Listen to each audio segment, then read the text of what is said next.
салом дӯстон, дар мавриди Месси ва Роналдо мо бисёр гапҳо шунидем. Ҳамчунин қиёсёнҳоро аз ҷониби табақаҳои гуногуни ҷомеа зиёд мушоҳида мекунем. Аммо аз олами ҷиноӣ шунидани қиёси ин ду нафар хеле аҷиб аст. Шояд мафия дар доираҳои худ албатта ин бозингаронро муқоиса мекунанд, вале дар байни омма шунидани хабарҳо аз чунин одамон бисёр аҷиб менамояд. Гап айни замон сари сардори як гурӯҳи ҷиноӣ Албано Касовагӣ меравад. Онҳо дар бораи ду бозингарони беҳтарини ҷаҳон чӣ гуфтанд? Аз видеои имрӯзаи мо маълумот пайдо карда метавонед. лайки қиматбоҳои худро гузоред. баъдан тамошои хуб ба ҳамаатон.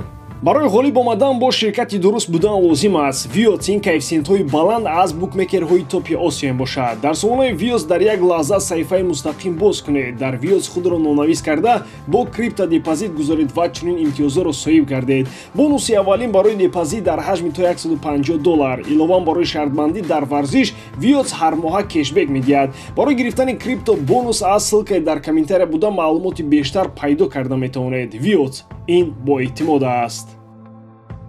олами мафия дар бораи Месси ва Роналдо чунин гуфтанд: мо хонаҳои зиёд дуздидем. дар Барселона ман хонаи Йохан Кройфро ғорат кардам. мо аз он ҷо соатҳои гаронбаҳои Денис Беркампро дуздидем.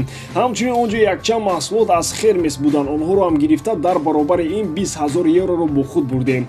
дар Португалия мо бо гурӯҳи худ тавонистем дар мавриди хонаи Криштиану Роналдо дар Мадейра маълумоти пурра гирифтем, нақша кардем ва тавонистем ба мақсади худ расем. Роналдо дар ин бора ҳарф назад. барои ҳамин ин хабар он қадар зиёд машҳур нашуд. аммо ба хонаи Лео Месси мо даст дароз накардем. чанд гурӯҳе буданд ки маълумоти пурра пайдо карданд ва омода буданд то хонаи Мессиро дар Барселона ғорат намоянд. вале ман чанд маротиба садди рӯи онҳо шудам. ҳамеша зидди ғорат кардани хонаи Лео будам. сабаби асосӣ он мебошад ки Месси бозингари дӯстдоштаи ман аст. ман Леоро дӯст медорам ва тамом. ҳеҷ кас ба хонааш даст дароз намекунад.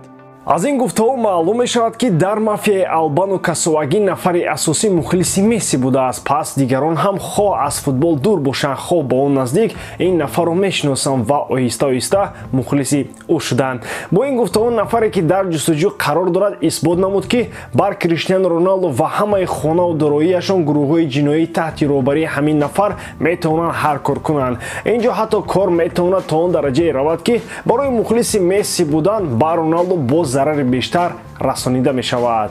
бо шарофати ширкати Adidas ду легендаи футболи ҷаҳонӣ Лео Месси ва Зейндин Зидан дар як суҳбати хеле олӣ ширкат карданд. суҳбати Зидан ва Месси бисёр диққатҷалбкунанда буд ва ҳарду ҳамдигарро эҳтироми хос ва саймона карданд. аввалтар аз ҳама ин ду нафар ба нишонии ҳамдигар суханҳои гарму ҷӯшон гуфтанд ва карьераи ҳамдигарро таърифу тавсиф намуданд. воқеан ин ду нафар роҳи хеле бузурги футболро тай намуданд. Месси то ҳол бозӣ карда истодааст. Лео иқрор шуд ки мехост дар як даста бо Зидан бозӣ кунад, вале чунин имконият нашуд. новобаста аз ин онҳо бар зидди ҳамдигар каме бозӣ карданд. пас он Зидан ба ҳайси мураббӣ ва Месси ба ҳайси футболбоз бар зидди ҳам чандин маротиба меистоданд.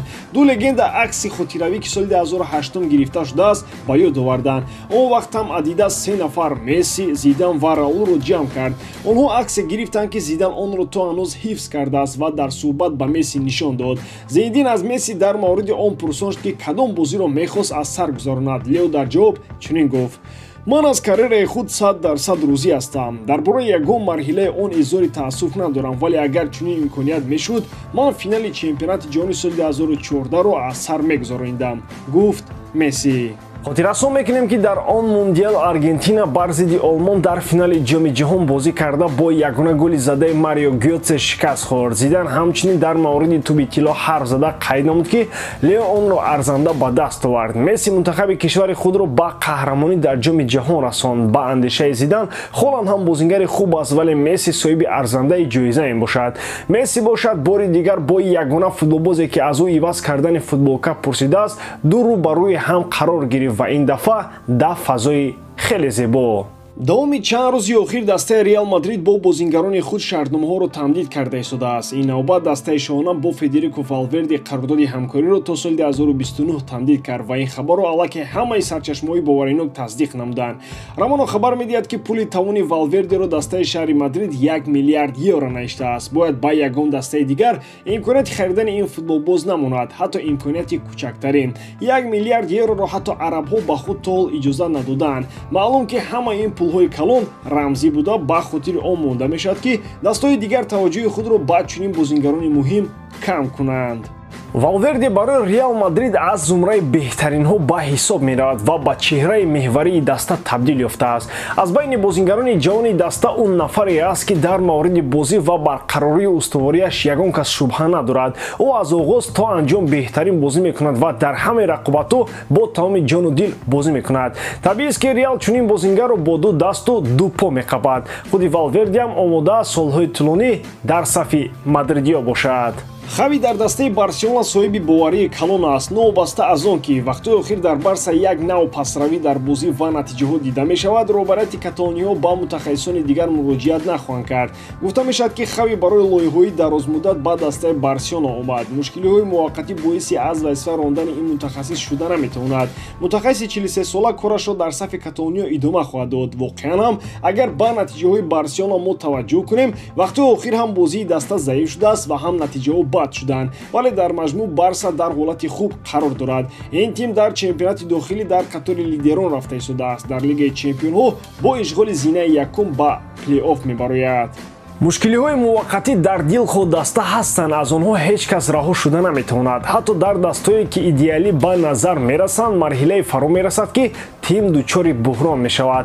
ҳолати кунунии Барсаро буҳрон гуфтан мушкил аст. ин танҳо формаи пасти бозингарони алоҳида аст ки бо гузашти вақт боз беҳтар мешавад. аз тарафи дигар баъзеҳо ишора мекунанд ки мушкилии Барса дар тоқат кардани Хави мебошад. ба ӯ бовар медиҳам ва Барселона дар як ҷо истодаасту пеш намеравад. ба ҳамин тамом воридам ки эҷодкории ман ба шумо писанд меояд. лайк, комментария ва дар канал обуна шуданро аз ёд набароред. бо шумо мисли ҳар вақта Муҳаммад Гайров. хай бародарон, дар паноҳи Аллоҳ.